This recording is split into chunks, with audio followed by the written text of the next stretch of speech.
No, first of all, I'd like to, first of all, I got to express my condolences to the family.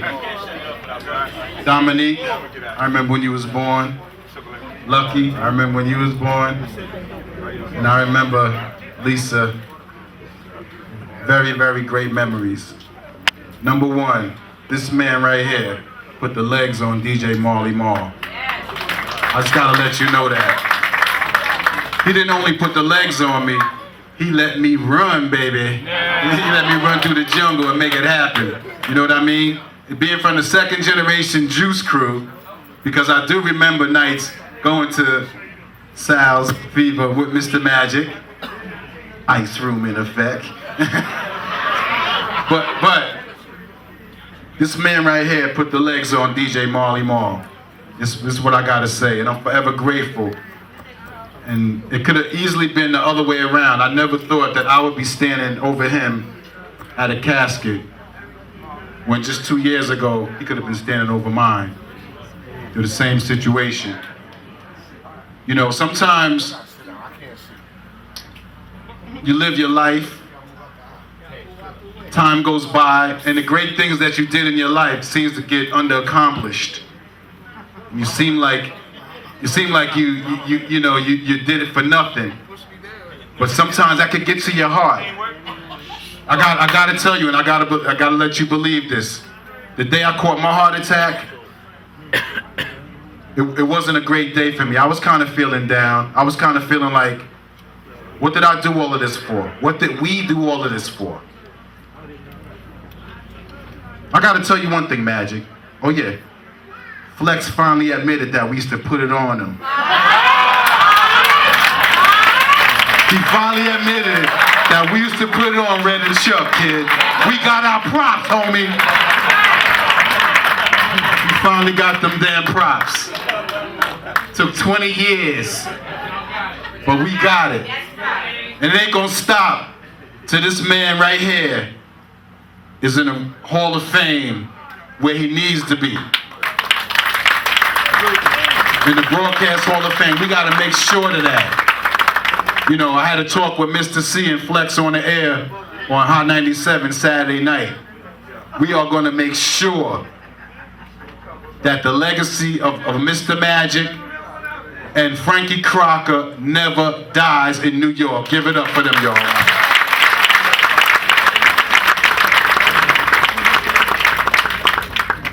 We got our props, homie.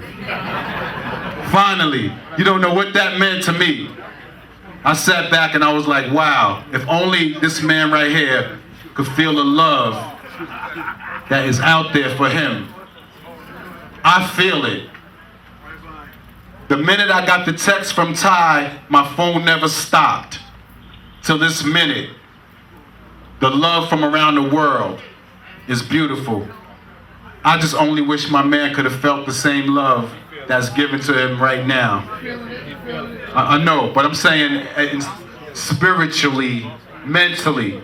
Mentally, he should have felt that. Because I know how it feels not to be appreciated for what you've done for the music.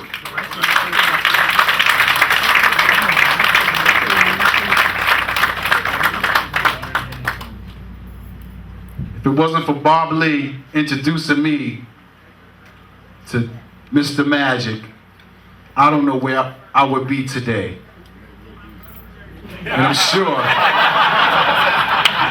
a lot of you guys in here don't know where y'all would have been today if it wasn't for Mr. Magic. Tyrone Williams, because we used to spit spitballs at you in AM, kid. Let's not get beside ourselves today. Right, Juice? And then we put you on. So respect that man forever. That's what it is. But I gotta say, I know Magic was my man, but I don't think this night would be complete if we don't hear from Tyrone Williams. To describe our relationship, I'm gonna make a statement I probably thought I would never make in my life. I never realized that two men, or it was possible for two men, not to just love each other, but to be in love with each other and not be gay. All right. All right, that's how we was. All right, I mean, we were just two peas in a pod. And, you know, I don't want to talk about the first years.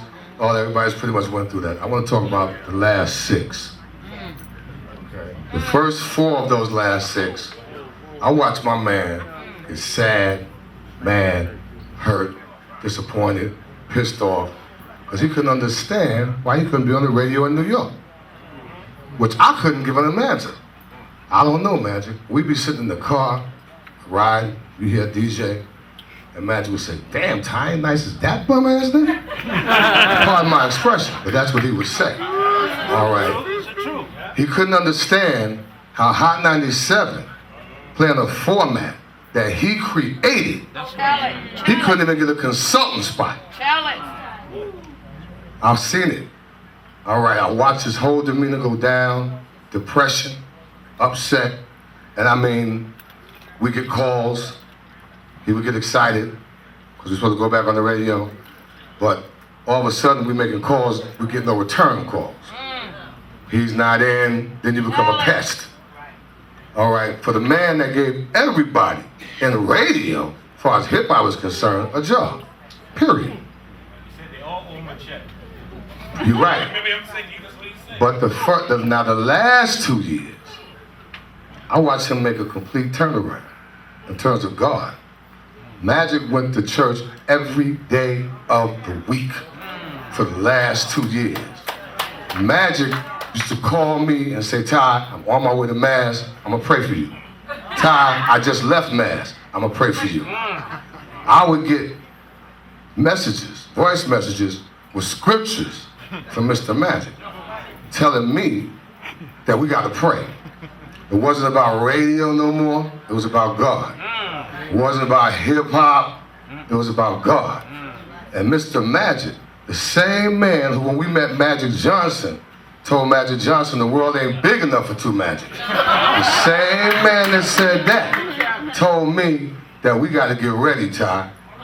And I was the one that was raised in church. Okay, thank you, darling. Thank you, darling. But Magic, all right, I watched him, his spirit is uplifted. He had resigned, I won't say resigned himself to believe he wasn't gonna be on the radio. He didn't care. He didn't care. His life had a whole new meaning. His life was, I mean, I watched him to glow. You know, it's like an aura about him that changed, all right? And it was one thing that we could, wouldn't it be lovely if all of us gave our lives to God right now?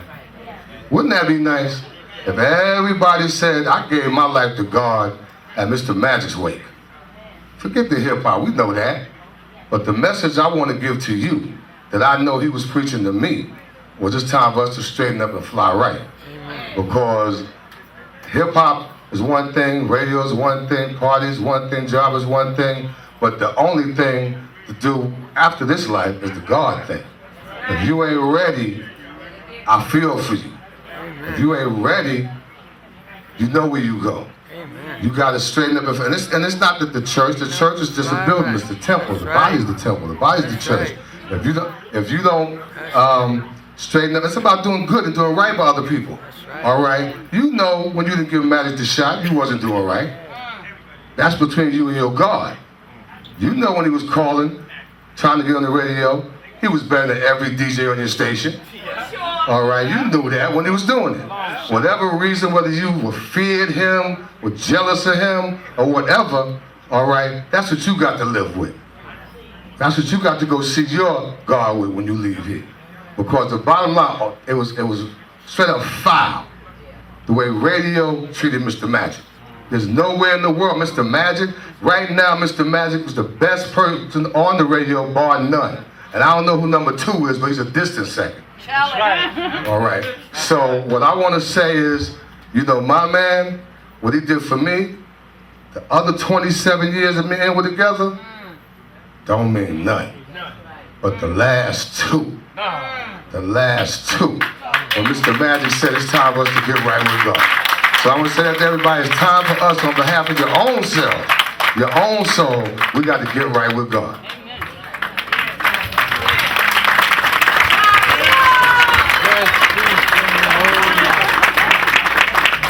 You know what?